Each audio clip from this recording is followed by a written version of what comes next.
Yeah, yeah, Marital Arts fam, we are back. We're gonna have some fun with this one because we get to talk about healthy communication. Am I communicating healthily right now? Oh my gosh. And healthy conflict. I thought I was communicating on that level. Like I gave her the look. It's a lot of nonverbal communication Listen, it worked. It to worked. your wife when you were talking to the people. To the people, sometimes you gotta, split the difference. But this is a great topic because one of the big challenges with not just marriage in general, but just goodness, life, exactly, is figuring out a healthy way to be able to communicate, how to say what is on your mind in a way that can be received. So what are some of your weapons and tactics? Because I know you. Dark fast. Oh yeah, not dark. Listen, marital arts, we fight. We fighting in this thing. We fighting for the marriage. So how do you do it? Because you, babe, you know how to say something, and yeah, you say it to where I get it. But if I have any questions, there's you also know how to say it in a different way that allows me to get it. So give us the scoop. Give us the scoop. That's so cute. So I'm a student. I study hard, all things at all times. And I'll never forget, I was working with a really brilliant woman once, and we would be having conversations where we were trying to understand one another.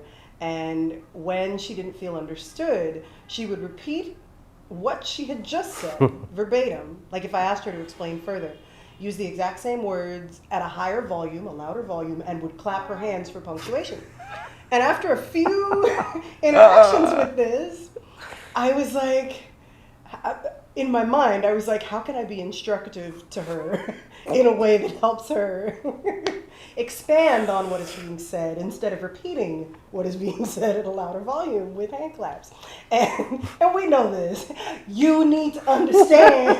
So I developed this tactic with this person of tactic feels so No, it's fine. military, but of saying, can you say that using different words? And it was so simple, and we started practicing that, but it stuck with me. And so I think to answer your question is like the communication in marriage is not going to be different than your communication everywhere else. It's always just overflow. Oh. And so, snap. so the way that we communicate with our friends, our family, our coworkers, the people we encounter in life, the way we communicate with ourselves and with God are going to be the way that we communicate in marriage, and even more so because we're around that person all the time, whether we like it or not. If you're in a traditional, like, live together, for long seasons kind of marriage. And so studying, being self-aware, and I've always tried to be mindful of what I'm saying with my mouth and what I'm saying with the rest of, my personhood. And then picking up on that too. So speak.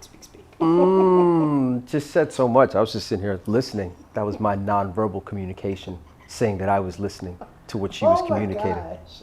Caught that, right? So it was good. No, I love the thing that you just unpacked, which is so simple. Say it. How do you say it? Say it again. Using different words. Using different words. So the first time she hit me with this, I was so mad. I was heated. Why? Because first off, I thought I was communicating great to begin with. You probably practiced it in your head first. I do that. I was like, yeah, practice it in my head. It landed for me. I understood me when I said it to me. So why can't you understand me when I say it to you? Like, what's the problem? So the first time she hit me with this, I was immediately frustrated. One, because of the ego, but then two, what was funny was, and then it hit me. I said, this is why I'm frustrated, because I don't actually know what it is I'm trying to say. I think I know, and I think I'm saying what I'm saying, but I'm not. And so what I learned from that on the receiving end was, if you are in a space where you are communicating with your spouse and something needs to be said and you can't say it in more than one way, chances are you're not ready to communicate that thing yet. If you can only say it in one way and there's only a specific sequence of words, you got to say the same 5 or 6 words, the exact, and there's no other, you can't think of no synonyms. You ain't got a simile, some alliteration. I went grammatical, couldn't help it. But you have to learn different ways to communicate, because depending on your mood, depending on the environment, depending on the urgency, there has to be a different way to get a point across. Otherwise, it just won't land. Mm-hmm. And for me, I had to learn to pay attention to all the things I just mentioned because I want it to land, because I love our flow of communication. And when that flow is broken, I don't like it. I don't like it. I don't like it. I don't like it because it says something. It really does. So yeah, I've learned that, and I love it, and I use it at times where I'm saying, all right, this is what I want to say to her. This is how I want to say it. Let me find a second way to say it. Let me find a third way to say it. You still practice? Absolutely. Oh my God. And by that just meaning and this is what it does for me. It tells me if I can only communicate in one way, it ain't ready to be said yet. And I'll just hold that thing back. Okay. I'm not like, writing lines to recite to you, but just it tells me something. Like that's a process for me because I want our communication to be effective. I need it to flow like it does. And if there's something that I'm doing to interrupt that flow, I got to handle that. That's so good. When you said you think of a few different ways to say it, and I was like, you practice. So something that I've had to unlearn, and that's a lot of a healthy communication, I think, is to use your definition, it was understanding and being understood. Right, is healthy. And I describe that because a lot of folks are like, healthy communication is when you use positive language and when you say X and when you do Y. And sometimes things are not positive, or they're difficult, or they're painful. And so it's important to give room for the fullness of what you're going to experience with anyone, whether it's your spouse or anyone who you have the safety to explore the human experience with, that it doesn't have to look one way, and that's really important. But the other part of it is that whatever that thing is, whether it's I'm enraged, and there's a way to talk about being enraged that is safe and healthy, or I'm just so moved. Some folks, and I learned this with our daughter this morning, sometimes we have as much difficulty communicating about the extremely positive parts of our lives as we do about the really, really dark, scary parts of our lives. And so being able to be understood in that space is what's important. And the idea that like you would rehearse it is, I won't say it's scary, but the idea is like you get through that stuff by being super present, by being self-aware enough, sober enough. Y'all, I used to be addicted to alcohol, and it took me a long time to get to the place where I could be sober enough to recognize when we were in a conversation if I was getting afraid or excited or happy or experiencing the full range of emotions, because I was out of touch with myself. I literally could not feel what was happening. And so being in a place where you're paying attention to how you are, being present enough to know what your body is saying, not just your mouth. You're not just talking with your lips and tongue. You're also speaking with your spirit. We've been in scenarios where, one of us is activated because we respond to what people say to us. So communication is all those things for you, but it's also paying attention to that from whoever you're speaking with.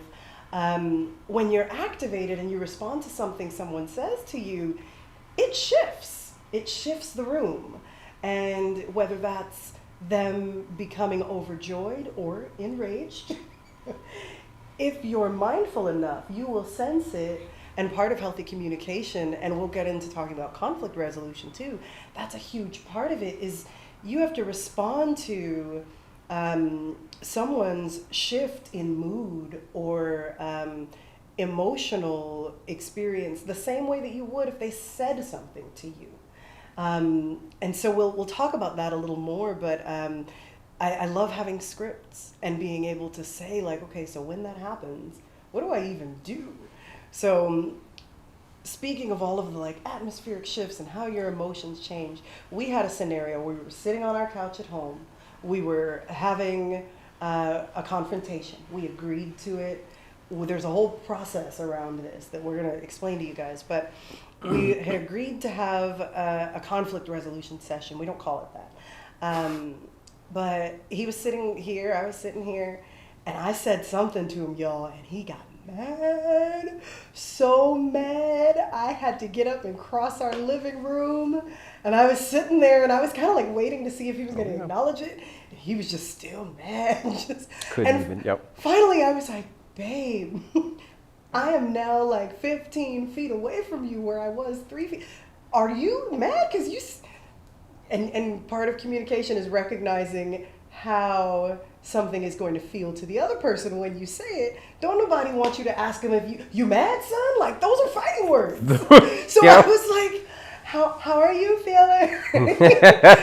and so we had that exchange. And I think eventually we tabled that and came back to it later. Wisely did, yes. Yeah, just talking through, and I know this is kind of all over the map, but talking through all of these parts of the experience, because communication is not just like, I know how to say those 5 words in 5 different ways. And I think part of what helps communication be healthy is when we're taking responsibility for all that stuff, because it's happening. And what's unhealthy is when you try to act like it's not. I ain't say it, you prove I'm mad. That part right there, so much. I'm going to take the responsibility part and then wind my way back. Because that is a critical, essential part of communication, is just being willing to take responsibility for the effect that what you say having on someone else.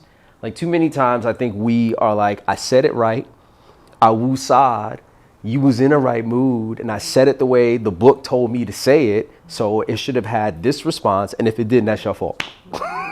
So now we're frustrated because we quote unquote said it right and it didn't go well, and it's at the end of the day, we have to take that responsibility in a given moment. Like, okay, I said this, she is upset.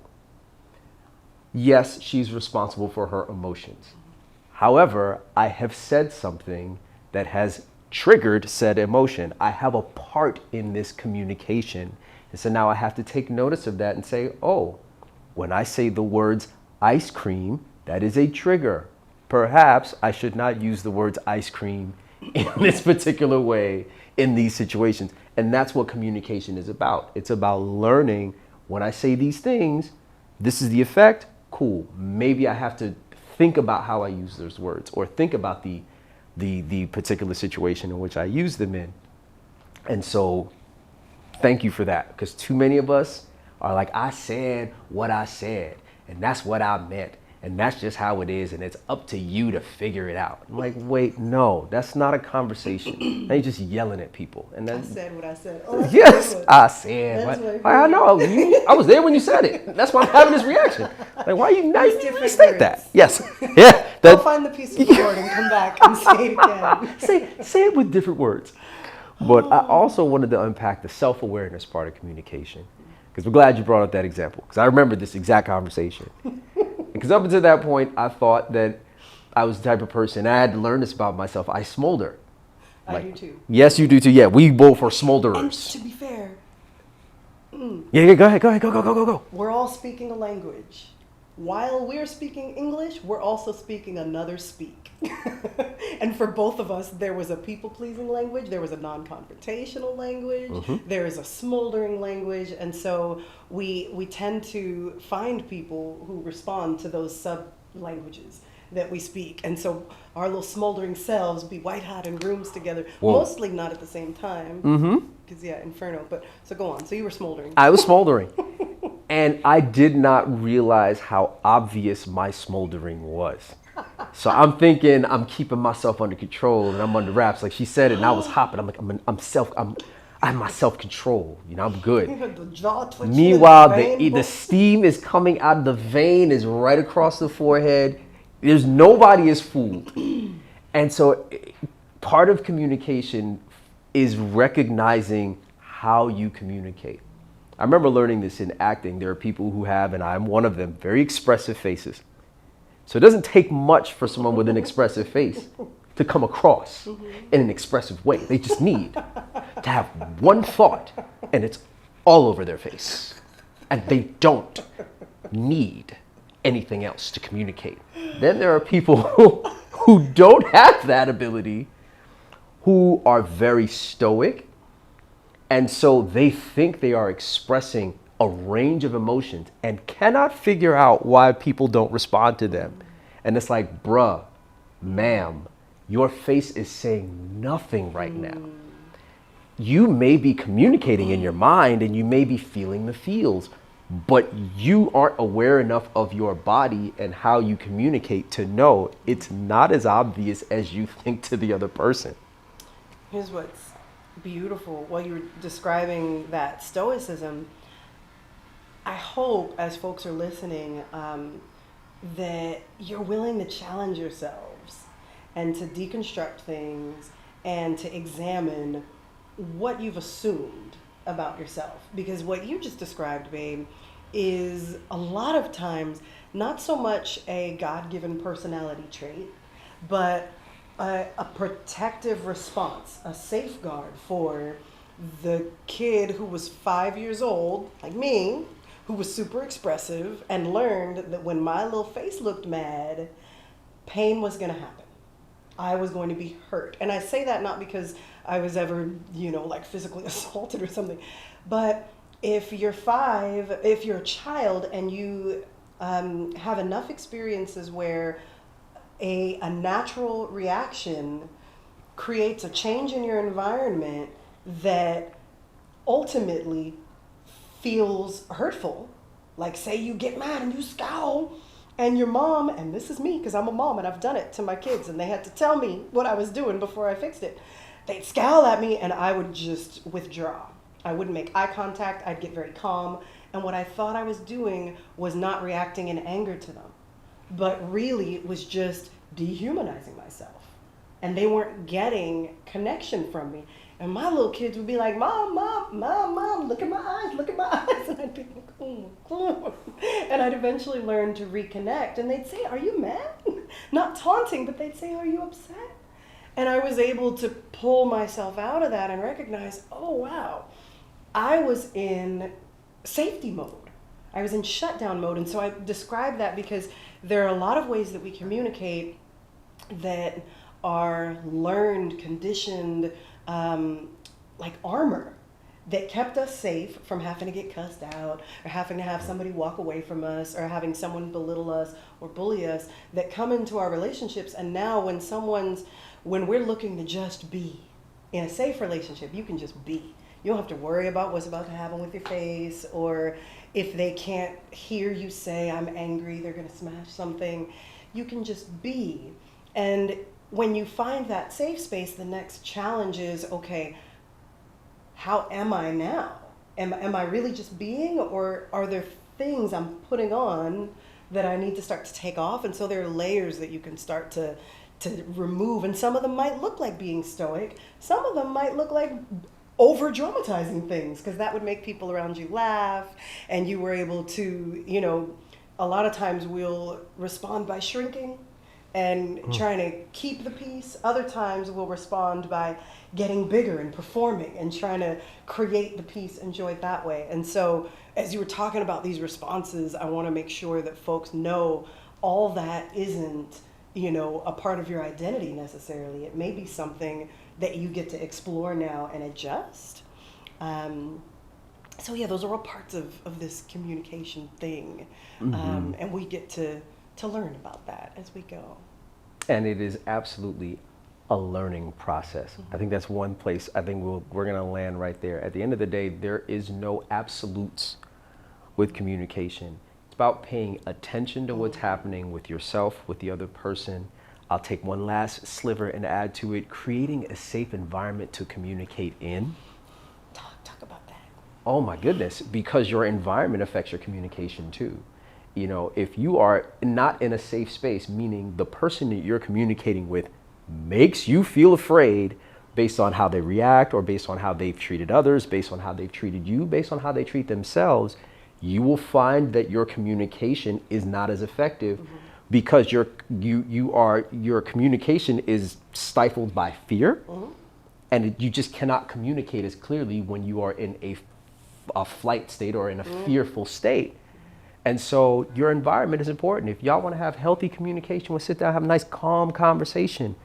Find somewhere where the two of you can sit down. If it's the couch, that's the calm space. If it's the yard, if it's the park, not only the environment, but also establishing that calm space between the two of you.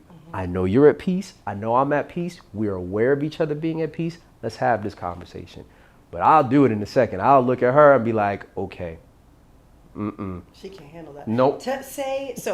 I do want and us vice to versa. move. I want us to end up talking about conflict resolution. Yeah, healthy conflict resolution. But first, I want you to just put me on blast for the folks because I have been in the past that person that's like, oh my God, babe, you never shared your feelings with me. I want you to share your feelings with me. Tell me your deepest, darkest secrets. I want to hear the innermost. All right. Everything, and I just want you to, yeah. That story. I will jump on it. It's that for the record, that has come. There's been a lot of growth in that area, but that's one of the number one, the responsibility for your words. Learn that. Seeing how your words land. Learn that too. But for me, realizing that part of the reason that one of your things is like, you don't talk about your feelings. You don't say how you feel. And I'm like, ooh, here's a problem. If I say how I feel and this thing blows up on me, now I got two problems. Because I still feel how I feel, but now I've been blown up on and now I got another feeling. So now I got two sets of feelings that I'm going to deal with. And so I found myself having to try to figure out how to make that work. And I'm laughing because we've talked about this, but like, there's communication is like the lifeblood of our humanity. Like other beings don't communicate to the depth we communicate with each other. Yeah. And because of that, there isn't like a single, like you were saying, there's no single right way to do this. But there are ways that we've internalized harm and gotten comfortable harming ourselves and other people. And what we're talking about is actually an instance of abuse. And I didn't want to like gloss over it because we're laughing and we figured this out and we literally had to call a safe person outside of our marriage and say like, hey, I need my husband to be able to text you SOS if I get out of line. Like, I'm not an abusive person, but there are things that I can do that are abusive. And so getting to a place where you can say, hey, I told you something and you gave me the silent treatment for 3 days. And that's not tolerable. That's what we were laughing about, but we've come to the place where we unpacked it and we're healing, and we've had instances where a couple days ago I was like, babe, I'm about to give you the silent treatment again. Come over here so we can talk. The heads up. Like we're figuring this out, but it can get that deep. And as much as we will go through the rest of the like, put me on full blast, I want to make sure that there's room for people to be aware of what that looks like and to not like, put yourself in the box. If it could never be me, I won't do that. I'm not such and such. That can happen, and there are ways to heal and be less harmful to ourselves and other people. We have to be willing to say it and to recognize it. And so, sorry, you were telling the story. No. You had to fill that in. No, do that. That's not funny. Do that. No. I'm glad you filled it in the way that you did. Yeah. And so ultimately, what I had to honestly just be like, okay, well, if this blow up is going to happen, it's going to happen. But I do need to express, listen, when I tell you things, there is an explosion that takes place. And this explosion it's not as self-contained as you may believe it is. It affects me, it affects the home, it affects everybody. And just being able to say that cleared so much of the air, because I don't even know that you necessarily realized how big the explosion was. I thought I was protecting everyone from myself. I was like, I'm not going to say anything. I'm not going to do anything. I'm just going to keep the smolder you were doing that moved me across the room. It was the same thing. And so, and yes, it was something that I observed growing up, but the bottom line was my approach was to care for the people I loved, and I didn't realize that by doing it, it was literally an act of violence. And so being able to talk about it and to listen. And by that point, I think I had demonstrated a couple times that I could listen without doing that. Took a minute. But yeah. Yeah.